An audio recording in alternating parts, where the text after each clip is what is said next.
ဂျိုးဟာညံရီထက်မြက်တဲ့လူငယ်တယောက်ပါသူမမျောလင့်ထားတဲ့အဖြစ်အပျက်တစ်ခုနဲ့မကြခင်ရင်ဆိုင်ရတော့မှာဖြစ်ပါတယ်။သူ့မိသားစုကဂျာမနီနိုင်ငံကမြို့တစ်တစ်မြို့ကိုပြောင်းရွှေ့လာခဲ့ပြီးအစပိုင်းမှာတော့အရာအလုံးဟာပုံမှန်အတိုင်းပါပဲ။ဂျိုးဟာမိဘနှစ်ပါးနဲ့ညီမလေးနဲ့အတူနေထိုင်ပြီးကျောင်းမှာလည်းထုချုံတဲ့ကျောင်းသားတစ်ယောက်ဖြစ်ပါတယ်။အတန်းထဲမှာအမှတ်အများဆုံးကျောင်းသားတွေကတစ်ယောက်လည်းဖြစ်ပါတယ်။တညမှာတော့သူ့မိသားစုကဒေတာခန့်စည်းကိုလက်ပတ်နေချိန်ဂျိုးကသူ့စကူတာကို CB ပင်လယ်ကမ်းခြေဘက်ကိုတွားဖို့ဆုံးဖြတ်လိုက်ပါတယ်။အဲ့ဒီကမ်းခြေမှာဖြစ်ပျက်ခဲ့တဲ့အဖြစ်အပျက်ကသူ့ဘဝတစ်ခုလုံးကိုပြောင်းလဲသွားစေပါတယ်။အသက်39နှစ်လောက်ရှိတဲ့အမျိုးသမီးတစ်ယောက်ဟာရေကူးပြီးစအဝတ်ဆိုတွေကိုလဲနေခဲ့ပါတယ်။အဲ့ဒီမြင်ကွင်းကိုမြင်လိုက်တဲ့ဂျိုးရဲ့ရင်ထဲမှာတခါမှမခံစားဘူးတဲ့စိတ်ခံစားချက်တစ်ခုပေါ်လာခဲ့ပါတယ်။တိကျင်စိတ်ဆွဲဆောင်မှုတို့ရောနှောနေတဲ့အဲ့ဒီခံစားချက်ကြောင့်သူဟာနေရာမှာတင်ရပ်တန့်သွားခဲ့ပါတယ်။အဲ့ဒီအမျိုးသမီးကလည်းဂျိုးရှိနေတာကိုသတိထားမိပါတယ်။ဂျိုးကစကူတာစီပြေးပြေးချင်းပြန်လျှောက်သွားနေတာကိုသူမှမြင်နေခဲ့ပါတယ်။ဂျိုးကနောက်ဆုံးတစ်ခေါက်ပြန်လှည့်ကြည့်လိုက်တဲ့အချိန်မှာတော့အဲ့ဒီအမျိုးသမီးဟာရဲရဲတင်းတင်းလှုပ်ရက်တစ်ခုကိုလှုပ်လိုက်ပါတယ်။သူမှခြုံထားတဲ့တစ်ဖက်ကိုဖြန့်ချလိုက်တာပါ။ဂျိုးဟာအရာအလုံးကိုရှင်းရှင်းလင်းလင်းမြင်လိုက်ရပေမဲ့သူ့စိတ်ထဲမှာတစ်ခုခုကတားဆီးထားတယ်လို့ဖြစ်နေခဲ့ပါတယ်။သူမစီလျှောက်သွားမဲ့အစားစကူတာကိုအမြန်စီးပြီးအဲ့ဒီနေရာကနေထွက်ပြေးသွားခဲ့ပါတယ်။နောက်တစ်နေ့မှာဂျိုးကညီမလေးကိုဈေးလိုက်ပို့ရင်စိတ်ကတော့တခြားတစ်နေရာကိုရောက်နေခဲ့ပါတယ်ရုတ်တရက်သူ့နှလုံးခုန်တန်ရက်တန့်သွားတယ်လို့ဖြစ်သွားပါတယ်ကမ်းခြေမှာတွေ့ခဲ့တဲ့အဲ့ဒီလှုပ်ဝက်ဆန်ကျဲတဲ့အမျိုးသမီးကိုထပ်တွေ့လိုက်တာပါဘာကူမှမစင်စားတော့ပဲသူမနောက်ကိုတိတ်တဆိတ်လိုက်သွားပြီးသူမတဲခုနေတဲ့ဟိုတယ်အထိရောက်သွားခဲ့ပါတယ်ဟိုတယ်ခန်းရှိကိုရောက်လာတဲ့အခါဂျိုးရဲ့လက်တွေကတုံရင်နေခဲ့ပါတယ်တတိကိုစူစီးပြီးတကားခောက်လိုက်တော့အဲ့ဒီအမျိုးသမီးကတကားဖွင့်ပေးလာပါတယ်သူမရဲ့နာမည်က Rose လို့မိတ်ဆက်လိုက်ပါတယ်ကြောက်လန့်နေတဲ့ဂျိုးကပြန်လက်ထွက်သွားဖို့ကြိုးစားပေမဲ့ Rose ကနူးညံ့စွာအခန်းထဲကိုဝင်လာဖို့ဖိတ်ခေါ်လိုက်ပါတယ်သူမကဂျိုးဟာចောင်းသားတယောက်ဆိုတာချက်ချင်းတတိထားမိတယ်လို့အသက်အရွယ်ကွာခြားနေပေမဲ့တယောက်နဲ့တယောက်ကိုထူးဆန်းစွာဆွဲဆောင်နေတဲ့ခံစားချက်တစ်ခုလည်းရှိနေခဲ့ပါတယ်အဲ့ဒီနောက် Rose ကဂျိုးကိုစကားတော်မပြောနိုင်လောက်အောင်အံ့တင်သွားစေတဲ့လုပ်ရတစ်ခုလုပ်လိုက်ပါတယ်စိတ်တွေရှုပ်ထွေးသွားတဲ့ဂျိုးဟာဘာမှမပြောတော့ပဲအခန်းထဲကနေအမြန်ထွက်ပြေးသွားခဲ့ပါတယ်တခါတလေဘဝဆိုတာမမျော်လင့်ထားတဲ့နီလန်းတွေနဲ့လှည့်ပတ်တတ်ပါတယ်နောက်တစ်နေ့မှာတော့ဂူဟာမနီကထက်တတိပိုရှိလာပြီး Rose ကိုထပ်တွေ့နိုင်မလားဆိုတဲ့မျော်လင့်ချက်နဲ့ဟိုတယ်ကိုပြန်သွားခဲ့ပါတယ်ဒါပေမဲ့ Rose ကထွက်သွားပြီးသားဖြစ်နေခဲ့ပါတယ်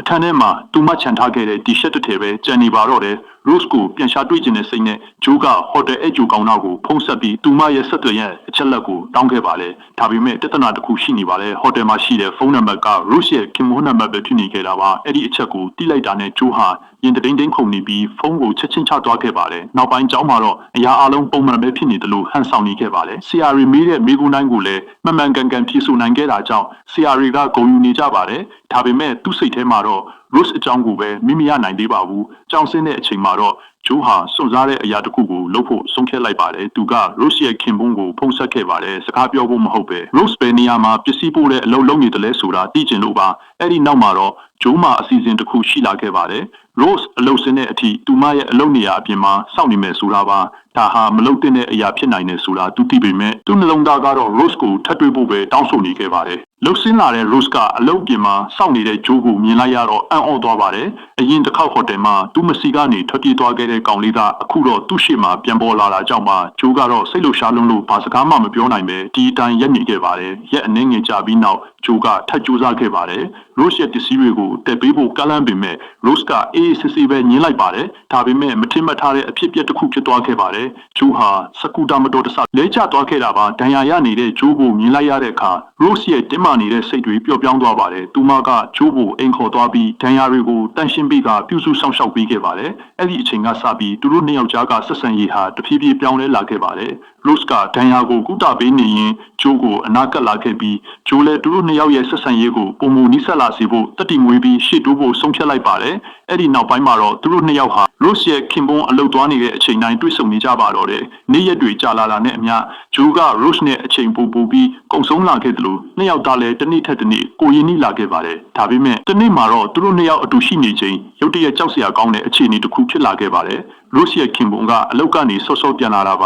ါဂျိုးဟာအဝတ်တွေကိုကမန်းကရန်ကောက်ယူပြီးလာတာဆောင်ဘက်ကိုထွက်ပြေးကမိုးသေးထန်စွာရွာနေတဲ့ကြားထဲမှာပုံနေရပါတယ်။ Rose ကလည်းအမြန်စဉ်းစားပြီးအခြေအနေကိုထိလိုက်ပါတယ်။သူမကခင်ပွန်းဖြစ်သူကိုအိပ်ရာထဲမှာပဲအချိန်ဆွဲထားပြီးနောက်ဆုံးသူအိပ်ပျော်သွားတဲ့အထိစောင့်ခဲ့ပါတယ်။အဲ့ဒီနောက်မှလာတာဆောင်ကိုအမြန်ထွက်လာပြီးမိုးရေထဲမှာတကိုယ်လုံးရွှဲဆိုနေတဲ့ဂျိုးကိုတွေ့လိုက်ရပါတယ်။ အခုချက်ချင်းထွက်သွားတော့ဒီထက်နောက်ကျရင်အနေရဖြစ်နိုင်တယ်လို့ Rose ကအလောတကြီးပြောလိုက်ပါတယ်သူတို့နှစ်ယောက်လုံးရဲ့ရင်ခုန်တန်တွေကမြန်ဆန်နေခဲ့ပြီးဒီလိုဝက်ဆက်ဆံရေးဟာအရင်ထက်အနေရပိုများလာပြီဆိုတာနှစ်ယောက်စလုံးသိနေခဲ့ကြပါတယ်အိမ်ပြန်တဲ့လမ်းမှာဂျိုးရဲ့ရင်ထဲမှာခံစားချက်တွေပောက်ကွဲလို့မတက်ဖြစ်နေခဲ့ပါတယ်လမ်းဆောင်တစ်ခုမှာရက်ပြီးဒေါသမနာလိုမှုနဲ့ဝမ်းနည်းမှုတွေကိုမျိုးသိမ့်မရတော့ပဲပောက်ကွဲထွက်လာခဲ့ပါတယ်မိုးရီထဲမှာလာတာဆောင်ပေါ်တယောက်တည်းဆောက်နေခဲ့ရတဲ့အဖြစ်ကိုပြန်တွေးတိုင်းသူ့ရင်နဲ့နာကျင်နေသေးပါဒါပေမဲ့အဲ့ဒီထက်ပိုပြီးသူ့ကိုနာကျင်စေတာကဘုံနေချိန်မှာ Rose ကသူမရဲ့ခင်မွန်းနဲ့အတူရှိနေခဲ့ရတာကိုကြားခဲ့ရခြင်းမှာအဲ့ဒီအတွေ့အကြောင့်ဂျိုးရဲ့မျက်ရည်တွေတိတ်တဆိတ်စီးကျလာခဲ့ပြီးဆိတ်ရှုပ်ထွေးစွာနဲ့အိမ်ကိုပြန်သွားခဲ့ပါတယ်အိမ်ကိုပြန်ရောက်တဲ့အခါဂျိုးဟာသူ့မိဘနှစ်ယောက်ကစိုးရိမ်တဲ့မျက်နှာနဲ့သူ့ကိုကြည့်နေကြတာကိုတောင်သတိမထားမိခဲ့ပါဘူးတာဖြစ်သူမှာတခုခုဖြစ်နေပြီဆိုတာမိဘတွေကခံစားမိနေကြပါတယ်နောက်ပိုင်းမှာတော့မိသားစုအားလုံးဖះเจ้าမှာကျင်းပတဲ့ဆန္ဒဖြောပြပွဲကိုတွားကြပါတယ်အဲ့ဒီမှာဂျိုးနဲ့အသက်တူတဲ့မိန်းကလေးကသူနဲ့စကားလာပြောဖို့ကြိုးစားခဲ့ပါတယ်ဘောကောင်းပြီးခင်မင်ဖို့ကောင်းတဲ့မိန်းကလေးဖြစ်ပေမဲ့ဂျိုးရဲ့စိတ်ကတော့သူမစီမှာမရှိပါဘူးသူ့အတွေ့အထဲမှာRose အကြောင်းပဲပြည့်နေခဲ့ပါတယ်ဒါပေမဲ့အိမ်ပြန်ရောက်တဲ့အခါမထင်မှတ်ထားတဲ့မြင်ကွင်းတစ်ခုကိုတွေ့လိုက်ရပါတယ်Rose ဟာဂျိုးတို့အိမ်ရှိမှာရက်ဆောင်နေခဲ့တာပါဂျိုးရဲ့မိခင်ကဒီမျိုးသမီးကိုတာတိလာလို့မေးလိုက်ပေမဲ့ဂျိုးကဘာမှပြန်မဖြစ်ပဲအိမ်ထဲကိုသာအမြန်ပြေးဝင်သွားခဲ့ပါတယ်ဒီအချိန်ကိုသူမရင်ဆိုင်နိုင်တော့ပါဘူးရာအားလုံးကသူ့အတွက်အရန်ရှုပ်ထွေးနေခဲ့ပါတယ်နောက်တစ်နေ့ကျောင်းဆင်းချိန်မှာRose ကဂျိုးကိုလာရှာပြီးစကားပြောချင်တယ်လို့ပြောပါတယ်အဲ့ဒီအချိန်မှာဂျိုးဟာသူ့ရင်ထဲမှာဖိနှိပ်ထားတဲ့ဒေါသနဲ့ဝမ်းနည်းမှုတွေကိုအကုန်ဖွင့်ပြောလိုက်ပါတယ်ဘာကြောင့်သူဒီလောက်နာကျင်နေရတာလဲဆိုတာကိုလည်းRose ကိုပြောပြခဲ့ပါတယ်အဲ့ဒီညမှာဂျိုးရဲ့မိဘတွေအိမ်မှာမရှိပဲညီမလေးကိုသူတယောက်တည်းစောင့်ရှောက်နေရတာကို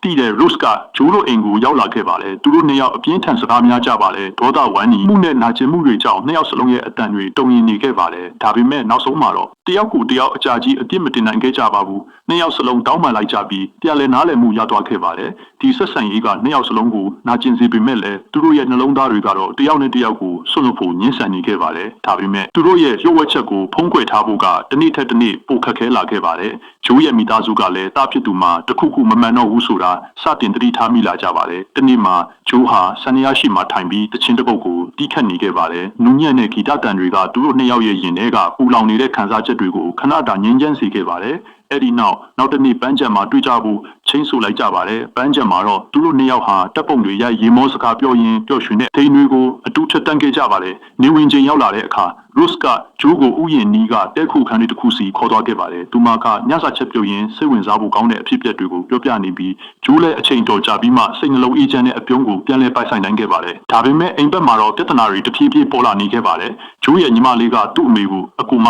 ရီးစားတရားနေပြီလို့ပြောလိုက်ပါတယ်အဲ့ဒီနောက်ဂျိုးရဲ့အမေကသူ့ဖုန်းကိုစစ်ကြည့်ရမှာRose နဲ့တူရိုက်ထားတဲ့တပ်ပုံမျိုးကိုတွေ့သွားခဲ့ပါတယ်အဲ့ဒီမြင်ကွင်းကြောင့်သူမဟာအလွန်အံ့ဩသွားပြီးဘာလို့ရမှန်းတောင်မသိတော့ပါဘူးအเจ้าမှလည်းအခြေအနေတွေပိုဆိုးလာခဲ့ပါတယ်ဂျိုးဟာစာတင်ခန်းထဲမှာမကြာခဏအိမ်ငိုက်နေပြီးစာမှုပွဲအမှတ်တွေလည်းတဖြည်းဖြည်းကျလာခဲ့ပါတယ်ဆရာမတွေကစာကိုပဲအာရုံစိုက်ဖို့တတိပေးကြပေမဲ့ဂျိုးရဲ့စိတ်ထဲမှာတော့ Rose အကြောင်းပဲအမြဲလေပတ်နေခဲ့ပါတယ်တစ်ဖက်မှာလည်း Rose အိမ်ပြန်ရောက်တဲ့အခါသူမရဲ့ဘဝဟာပြိုကွဲသွားပါတော့တယ်သူမရဲ့ခင်မုန်းကဖောက်ပြန်နေတဲ့ဆိုပြီး Rose ကိုစိုက်မင်းမြန်းခဲ့ပါတယ်ဒေါသထွက်နေတဲ့သူက Rose ရဲ့မျက်နှာကိုရိုက်နှက်လိုက်ပါတယ်နောက်ပိုင်းမှာချက်ချင်းတောင်းပန်ပြီးဒဏ်ရာကိုပြုစုဖို့ကြိုးစားခဲ့ပေမဲ့ဖြစ်သွားတဲ့နာကျင်မှုကိုတော့ပြန်ဖြောက်လို့မရတော့ပါဘူးRose နဲ့ဂျိုးတို့ဟာမျက်ရည်တွေနဲ့ပြည့်နေတဲ့မျက်ဝန်းတွေလေးလံနေတဲ့နှလုံးသားဒီကိုစီနဲ့နောက်ဆုံးနှုတ်ဆက်ခဲ့ကြပါတယ်Rose ကဂျိုးရဲ့လက်ကိုအတားအရာဆုပ်ကန်ရင်ဒီနေ့နာကျင်နေပေမဲ့တနေ့ကျရင်ဒီအရာအလုံးကမင်းကိုပို့ပြီးရင့်ကျက်တဲ့လူတစ်ယောက်ဖြစ်လာစေလိမ့်မယ်ဆိုတဲ့အတိတ်ပဲရှိတဲ့စကားတွေကိုပြောခဲ့ပါတယ်ဂျိုးကတော့ဘာမှပြန်မပြောနိုင်တော့ပါဘူးRose ထွက်သွားတဲ့ကြောပြင်ကိုသာငေးကြည့်နေခဲ့ပြီးဒီတစ်ချိန်နှုတ်ဆက်ခြင်းဟာတကယ်အပြစ်သက်ဆိုတာသူနားလည်နေခဲ့ပါတယ်အဲ့ဒီနောက်မှာတော့နှစ်ယောက်သားကိုဘဝကိုရှေ့ဆက်ဖို့ဆုံးဖြတ်လိုက်ကြပါတယ်သူတို့ရဲ့အချစ်ဇလန်ဟာအဆုံးထိမရောက်ခဲ့ပေမဲ့တယောက်နဲ့တယောက်စီကနေဘဝအတွက်အရေးကြီးတဲ့တင်ကန်းစာတွေကိုတော့ရရှိခဲ့ကြပါတယ်အစတည်းကမှားယွင်းတဲ့ဆက်ဆံရေးတစ်ခုဖြစ်ခဲ့နိုင်ပေမဲ့အဲ့ဒီဆက်ဆံရေးကနေအချစ်ဆိုတာဘာလဲနာကျင်မှုဆိုတာဘာလဲလူတစ်ယောက်ရင်းကျက်လာဖို့ဘာတွေလိုအပ်လဲဆိုတာကိုနှစ်ယောက်စလုံးသင်ယူခဲ့ရပါတယ်ဂျိုနားလေသွားတဲ့တင်ကန်းစာကတော့တစ်ခါတလေတယောက်ယောက်ကိုတကယ်ချစ်တယ်ဆိုတာသူ့ကိုကိုယ်အနားမှာဆွဲထားတာမဟုတ်ပဲသူ့အတွက်အကောင်းဆုံးဖြစ်မဲ့လမ်းကိုရွေးချယ်ပြီးလွတ်ပေးနိုင်တာလည်းဖြစ်တယ်ဆိုတာပါ Rose လည်းဘလောက်ပဲနောက်ကျနေပါစေမှန်ကန်တဲ့အရာကိုပြန်ရွေးချယ်ဖို့အချိန်မနှောင်းသေးဘူးအဲ့ဒီဆုံးဖြတ်ချက်ကကိုယ်နှလုံးသားကိုနာကျင်စေရင်တော့လှုပ်တဲ့အရာကိုလုပ်ရမယ်ဆိုတာကိုသဘောပေါက်သွားခဲ့ပါတယ်ဒီလိုနဲ့သူတို့နှစ်ယောက်ရဲ့အချစ်ဇလန်ဟာဝမ်းနည်းမှုတွေနဲ့အဆုံးသတ်သွားခဲ့ပေမဲ့အမှတ်တရတွေကတော့နှလုံးသားထဲမှာအချိန်ကြာကြီးကြန့်ရှိနေအောင်မှာဖြစ်ပါတယ်